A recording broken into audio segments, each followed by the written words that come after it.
All right, so up next, we have Rahul. Rahul leads a boutique consultancy that helps clients design, build, and operate global scale platforms that serve or impact large groups of people. He's been working with Cassandra for about 7 years, so that is a very long time in Cassandra years, and has been contributing to the community by publishing cassandra.link. Really great read there, and running a weekly Cassandra Lunch for almost a year. So awesome work there. And I believe Rahul's also gotten involved in the Cassandra Kubernetes SIG and is helping update with blog updates and that kind of thing as well.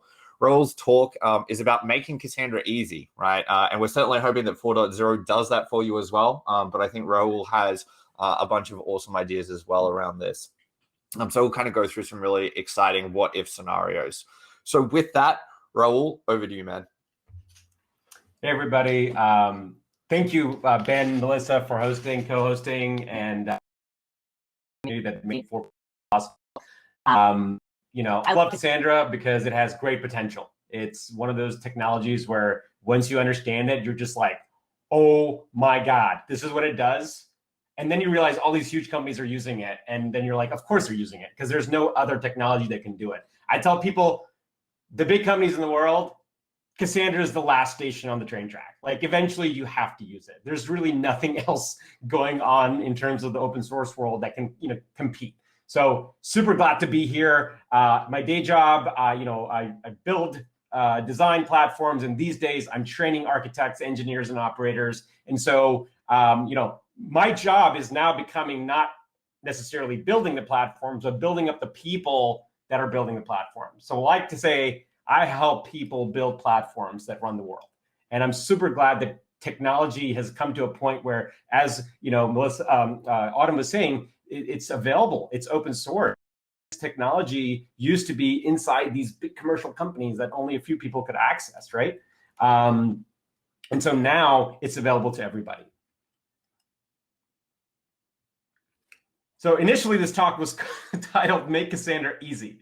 And then as I was putting together a deck, I was like, I edit awesome Cassandra, and I talk about how awesome Cassandra is. So why not let's retitle this. Let's call this "Make Cassandra Awesome."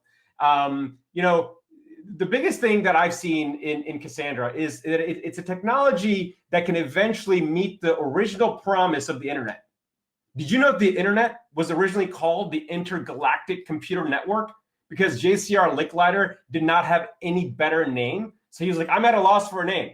You can read the white paper, right? So anyways, Cassandra is great. A lot of people use it. But what I would like to show you is 7 things that could make it not only easy, but awesome for people, specifically engineers and operators. I think architects, you kind of expect them to know everything, but developers and operators, they have hard jobs. They're dealing with different clouds, different hardware. They have a lot of work to do. And if we can make it easier, then there will be more people using it. And when more people use it, there'll be more users that give us feedback to make it even better. So from my standpoint, the technology itself at Cassandra is awesome. The question now is how to make it more user-friendly, right? So when I was like, 16, 17 years old, I started using PHPMyAdmin to learn MySQL. Like, that was the database to use other than Microsoft Access when you were a kid. And because I use PHPMySQL, I learned all of the SQL statements. I learned how to alter fields. I wish that new people that are coming to Cassandra could have something as simple as PHPMyAdmin. It doesn't even have to be that fancy, right? Just simple to edit the schemas and edit the data. The next thing that I hope in the next few years, especially with the virtual tables in Cassandra 4.0, is some sort of basic web interface that shows people the status of the cluster, that shows people the Nodetool information on the cluster, without having to go through SSH, right? Without having to go onto the console and type it up. I mean, I love typing in Nodetool. It makes me feel badass.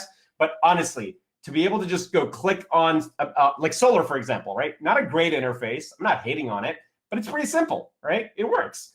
Okay, now, I know that a lot of people that are seasoned professionals, operators, they're like, oh, just use Ansible, just use Kubernetes, just use, blah, blah, blah, blah, blah, right? Most people that are starting off, they're not born with a silver spoon in their mouth. They don't know Ansible and Kubernetes. But what we want to do is to give them a simple tool to get started. There's existing stuff like the config management library that DataStax's open source that could be used to make this, right?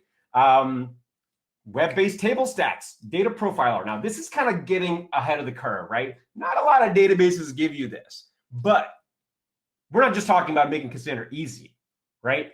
We're talking about making it awesome. So wouldn't it be nice if you could just go to an interface and say, show me the table stats in visual form, show me the data skew, or let's take a look at the data on a particular table. How are the partitions, distributed, right? Just think about it. We solve problems where eventually you got to show people a picture, give them the picture. You don't have to make it. Now, this is a wish list item from data analysts. At first, I was thinking, wow, I don't know if I want to put that workload on Cassandra. But the reality is we can have multiple data centers. So however we do it, I don't know, but it would be so dope just to be able to have materialized joined views. And all we have to do is update the source tables, and magically the joined views are materializing at all times. And nobody has to write any Spark code. Finally, well, not finally, scriptable triggers. The triggers that we write, they're manageable. You got to compile some code, maybe write some Kotlin, Java, Scala, whatever you want, JVM language. But really, I want to do like an on insert, do this other insert, or on an update, do this delete thing, right? And yeah, it could complicate things, but that's what makes current databases so usable right now, right? You do everything in the database. And then finally, the biggest problem I have at clients that I work with and all of my coworkers is that everybody has this wide partition problem. Every single big cluster that's been around for a while has a wide partition problem. What can we do? I don't know. So I'm just calling it Automagic Partitions. There may be different technologies that can make it happen, but if we could just put data and have it magically distributed and have it magically indexed internally, and nobody has to be the wiser, that'd be awesome. And finally, I want to give a shout out to Cedric Lundvin. Cedric was a close tie with to Patrick in terms of your influence on me, but Cedric deserves a shout out. He's been doing a great job of putting things out on the DataStax workshops, making Cassandra more accessible. And the final thought I want to give you is imagine the intergalactic computer network. The intergalactic computer network. Today we run data centers around the world.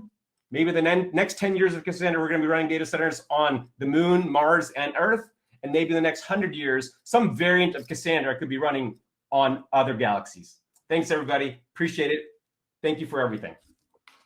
Awesome, Rahul. That was great.